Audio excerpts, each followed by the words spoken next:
अस्सलाम वालेकुम and welcome to Usman Ali fitness. हर इंसान में दो तरह के सेक्स हार्मोन्स होते हैं, मर्दाना हार्मोन, जनाना हार्मोन। जो मर्दाना हार्मोन है उसको एंड्रोजन या टेस्टोस्टेरोन कहते हैं, जो जनाना हार्मोन है उसको एस्ट्रोजन कहते हैं। अब मर्दों में मर्दाना हार्मोन का लेवल ज़्यादा होना चाहिए और ख़वातीन में जनाना हार्मोन एस्ट्रोजन का लेवल ज़्यादा होना चाहिए। जब हमारे जिस्मों में इन हार्मोन्स के लेवल्स ख़राब होते हैं तो उससे खराबी पैदा होती है। तो आज की वीडियो में मैं आपको 7 ऐसे खानों के बारे में बताऊंगा, ऐसी चीज़ों के बारे में बताऊंगा जो कि मर्दों को तो बिल्कुल यूज़ नहीं करनी चाहिए, क्योंकि जब हम इन चीज़ों का बहुत ज़्यादा इस्तेमाल करते हैं तो हमारे जिस्म में मर्दाना हार्मोन कम हो जाता है और जनाना हार्मोन बढ़ जाता है। तो जब हमारे जिस्म में टेस्टोस्टेरोन कम होगा और एस्ट्रोजन बढ़ेगा तो इरेक्टाइल डिसफंक्शन का इशू आएगा, लो सेक्स ड्राइव जिसे लिबिडो का कम होना कहते हैं उसका मसला आएगा, आपका लीन मसल मास ज़ाया होगा, आपकी एनर्जी कम होगी, तो वेट गेन होगा। बहुत ज़्यादा इंपॉर्टेंट है कि बॉडी पे फैट आएगा, ख़ास तौर पे मैन बूब्स जिसे गाइनोकोमेस्टिया कहते हैं, वो इश्यूज बहुत ज़्यादा देखने में आ रहे हैं आजकल और यंग बच्चों में देखने को आ रहे हैं। तो उसकी भी बड़ी वजह यही है कि हमारे जिस्मों में एस्ट्रोजन के लेवल्स बड़े होते हैं और एंड्रोजन कम होता है। तो जब एस्ट्रोजन बढ़ेगा तो हमारी बॉडी टाइप जो है वो ख़वातीन जैसी होना शुरू हो जाएगी। तो ये एक बहुत सीरियस इशू है। तो शुरू करते हैं वीडियो। सबसे पहले जो ख़ास तौर पे मेन है वो है फ्लैक्स सीड्स, अलसी के बीज। किसी भी सूरत मर्दों को इस्तेमाल नहीं करनी चाहिए क्योंकि इसके अंदर फाइटोएस्ट्रोजेंस बहुत ज़्यादा होते हैं। यानी जब आप इसका रेगुलर इस्तेमाल करते हैं तो ये हमारे जिस्म में एस्ट्रोजन के लेवल्स बहुत तेज़ी से बढ़ाता है और साथ साथ टेस्टोस्टेरोन को कम करता जाता है। नंबर 2 है सोयाबीन। सोयाबीन के अंदर भी एस्ट्रोजन बहुत ज़्यादा है। नंबर 3 है काऊ मिल्क। जी हाँ, दूध, क्योंकि बहुत से टाइम्स कहते हैं आपने दूध नहीं दिया हमें, आपने डाइट के अंदर दूध नहीं मेंशन किया। दूध तो बहुत हेल्दी है, ठीक है, हेल्दी है, उसके फ़ायदे हैं, लेकिन डेयरी प्रोडक्ट्स बहुत ज़्यादा इस्तेमाल करने से भी मर्दों के अंदर एस्ट्रोजन के लेवल्स बढ़ सकते हैं।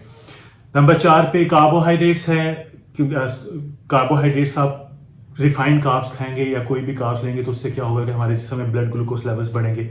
ब्लड ग्लूकोज लेवल्स बढ़ेंगे तो इंसुलिन का इशू आएगा। जब इंसुलिन का इशू आएगा तो फिर हमारे जिस्म पे फैट आएगा और जब बॉडी पे फैट आएगा तो उससे एस्ट्रोजन लेवल्स बढ़ेंगे। नंबर 5 पे है दालें, चने, नट्स, खास तौर पे काजू। अब दालें, चने, नट्स ये बहुत हेल्दी चीज़ें हैं, हेल्थ बेनिफिट्स इनके बहुत ज़्यादा हैं, लेकिन इसमें फाइटोएस्ट्रोजेंस भी ज़्यादा होते हैं। तो आप बहुत ज़्यादा मिकदार में इनको नहीं खा सकते। आप इनको खाएं, अपना वीकली बेसिस पे इनका कोई ना कोई पोर्शन आप रखें ताकि बाकी बेनिफिट्स मिल सकें। लेकिन जब हम इनका बहुत ज़्यादा और मुसलसल इस्तेमाल करेंगे तो उससे भी एस्ट्रोजन के लेवल्स बढ़ेंगे। नंबर 6 पे है ड्राई फ्रूट्स।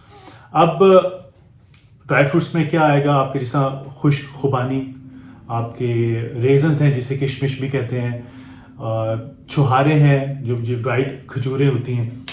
तो ड्राइड फ्रूट कोई भी है उसके अंदर एस्ट्रोजन के जो फाइटोएस्ट्रोजेंस हैं वो ज़्यादा होते हैं, जिसकी वजह से जब हम उनका इस्तेमाल ज़्यादा करते हैं तो एस्ट्रोजन बढ़ेगा। और नंबर 7 पे है स्मोकिंग, उन हजरात के लिए जो सिगरेट बहुत ज़्यादा पीते हैं।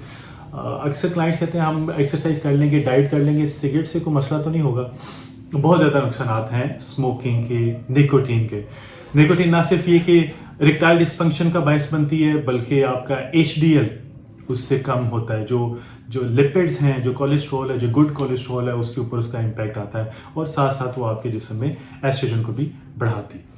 तो ये 7 चीज़ें, इन पे एहतियात करें। इनका मतलब ये नहीं कि आपने बिल्कुल नहीं खानी, फ्लैक्स सीड्स तो बिल्कुल ना खाएं और बाकी जो चीज़ें हैं उनका इस्तेमाल कम से कम रखें। उसके अगेंस्ट हेल्दी चॉइसेस वो खाने जिससे टेस्टोस्टेरोन बढ़ता है, इसके ऊपर भी मैंने वीडियो बनाई हुई है।